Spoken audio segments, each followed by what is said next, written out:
साथीहरु यो जुत्ता चाहिँ जनता जाँदाखेरि लाउने जुत्ता होइन है। यो जुत्ता चाहिँ स्पेशली बेहुलाले लाउने जुत्ता हो। किन भन्दाखेरि यो जुत्ता उल्कै विधि महँगो छ है साथीहरु। महँगो हुनुको कारण चाहिँ के हो त?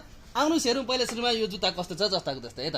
यो चाहिँ फर्मल सुज। हजुरहरु यदि अफिसमा एकदमै रेगुलरली फर्मल सुज युज गर्नुहुन्छ अरे भने यो जुत्ता हजुरले छुटाउनु मिल्दैन। किनभने यो जुत्ता 1 वर्ष कम्पनीको वारेन्टी नै पाउनुहुन्छ। यो चाहिँ यर्कन ब्रान्डको है।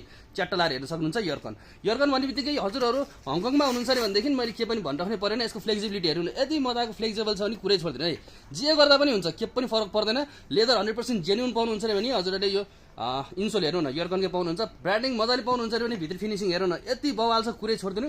यो चाहिँ रह्यो कफी कलर है त। चट्ट हेर्नु त। सोल पनि बवाले रबर सोल हो। यति मजाको फ्लेक्सिबल छ, लाउँदा खुट्टा दुखाउने भने हजुरलाई 0% है त। चट्टलार ब्रान्डिङ यहाँ पाउनुहुन्छ। सेप हेर्नु न कति बवाल छ च्याट्ट। अब ब्ल्याक कलर लभर्स हुनुहुन्छ अरे भने यसमा अर्को ब्ल्याक कलर छ, च्याट्टलार हेर्न सक्नुहुन्छ। बवालै छ है त। यतिको क्वालिटीको हजुरहरूले पार्टी सुज पाइसकेपछि छोड्न चाहिँ हुन्न साथीहरु। मन पर्छ अरे भनेदेखि स्क्रिनशट गरेर चाँडोभन्दा चाँडो कन्ट्याक्ट गर्नु होला। ढिलो गर्नु भएर पाउनु भएन भने गाली गर्न पाउनुहुन्न है त।